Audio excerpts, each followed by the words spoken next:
Hello friends, welcome to my channel. तो आज हम पढ़ेंगे बीए फर्स्ट ईयर का ईवीएस। हम ईवीएस का सिलेबस कवर करेंगे। इस बुक का नाम जो मैं यूज़ कर रही हूँ, इसका नाम है पर्यावरण अध्ययन। संजीव गुप्ता, अनिल गुप्ता और BS भोला द्वारा लिखित है।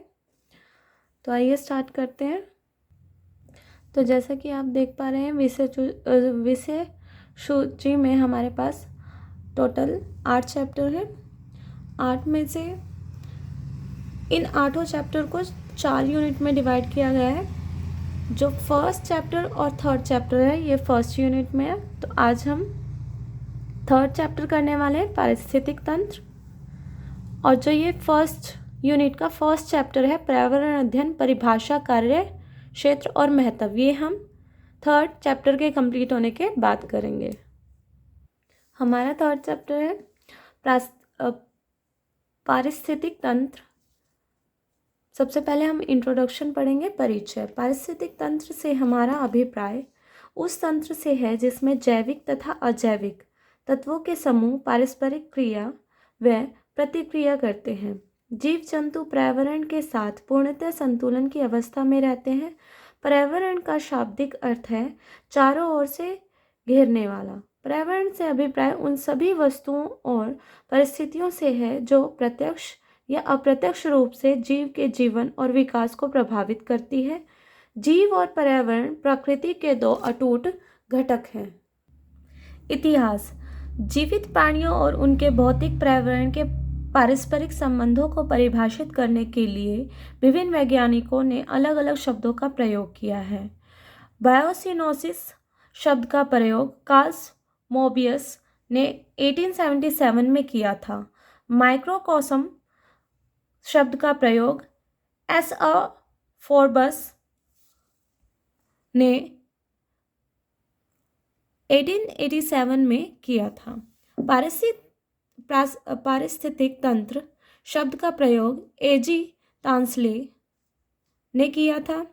रूसी व जर्मन साहित्य में पारिस्थितिक तंत्र के पर्यायवाची शब्द के रूप में बायोजियोसिनोसिस का प्रयोग होता है। बायो मतलब जीवन, जियो मतलब पृथ्वी और सिनोसिस मतलब पारस्परिक संबंध। किंतु आजकल पारिस्थितिक तंत्र शब्द का प्रयोग ज़्यादा किया जाता है। पारिस्थितिक तंत्र प्रकृति का वो अंग है जो सजीव जीवों के समूहों तथा भौतिक पर्यावरण से निर्मित है, और ये दोनों जैविक व अजैविक घटक आपस में प्रतिसंबंधित हैं और विभिन्न पदार्थों का आदान प्रदान करते हैं। पारिस्थितिक तंत्र के प्रकार। पृथ्वी पर विभिन्न प्रकार के पारिस्थितिक तंत्र विद्यमान हैं, जैसे कि छोटा या बड़ा, प्राकृतिक या कृत्रिम, स्थायी या अस्थायी, पूर्ण या अपूर्ण पारिस्थितिक तंत्र।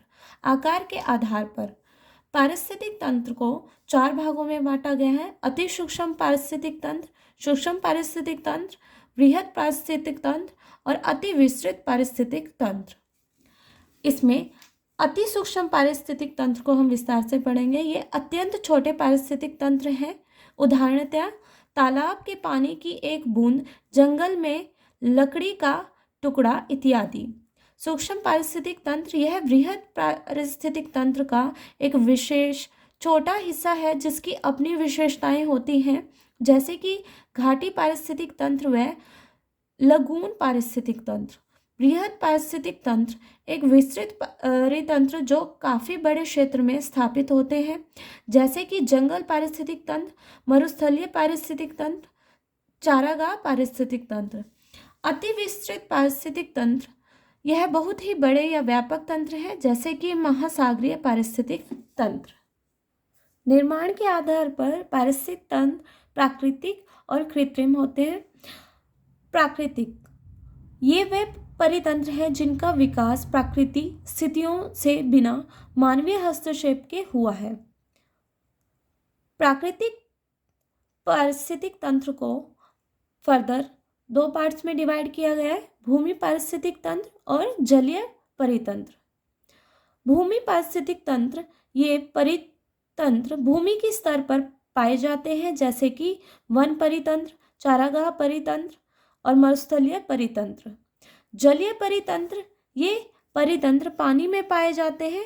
इनको आगे दो भागों में डिवाइड किया गया है, ताजा जल के परितंत्र और समुद्रीय परितंत्र। समुद्रीय परितंत्र ये खारे पानी के परितंत्र हैं, जैसे हिंद महासागर। ताजा जल के परितंत्र को आगे दो भागों में बांटा गया है, प्रवाहित जल के परितंत्र और स्थिर जल के परितंत्र। प्रवाहित जल के परितंत्र ये परितंत्र प्रवाहित जल में विकसित होते हैं, जैसे कि नदी परितंत्र, प्रपात परितंत्र, धारा परितंत्र और झरना परितंत्र। स्थिर जल के परितंत्र ये परितंत्र स्थिर पानी में विकसित होते हैं, जैसे कि तालाब परितंत्र और झील परितंत्र। घटकों के आधार पर परितंत्र को दो भागों में बांटा गया है, संपूर्ण परितंत्र और अपूर्ण परितंत्र। संपूर्ण परितंत्र इस प्रकार के परितंत्रों में सारे जैविक व अजैविक घटक संपूर्ण होते हैं। उदाहरण के तौर पर चारागाह परितंत्र। अपूर्ण परितंत्र, इन परितंत्रों में किसी न किसी घटक का अभाव होता है, जैसे कि गुफाएं या समुद्र तल, इनमें उत्पादकों का अभाव होता है। पारिस्थितिक तंत्र की विशेषताएं। पारिस्थितिक तंत्र की निम्नलिखित विशेषताएं होती हैं। विशेष स्थान, हर प्रकार का परितंत्र पृथ्वी के एक विशिष्ट भाग में स्थापित होता है और उस स्थान के पर्यावरण की कुछ खास विशेषताएं होती हैं।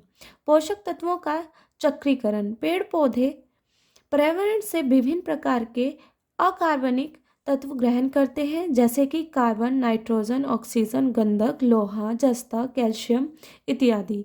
ये तत्व फिर कार्बनिक पदार्थों का हिस्सा बन जाते हैं। पेड़ पौधों से यह विभिन्न प्रकार के उपभोक्ताओं तक पहुंचते हैं और फिर अपघटकों की सहायता से यह पोषक तत्व निर्जीव संसार में पहुंच जाते हैं। इस प्रकार यह पोषक तत्व पारिस्थितिक तंत्र के जैविक व अजैविक घटकों में घूमते रहते हैं। ऊर्जा प्रवाह, सभी स्वपोषक रासायनिक उत्पादक बैक्टीरिया को छोड़कर सूर्य से ऊर्जा का ग्रहण करते हैं और फिर प्रकाश संश्लेषण की सहायता से और ऊर्जा को रासायनिक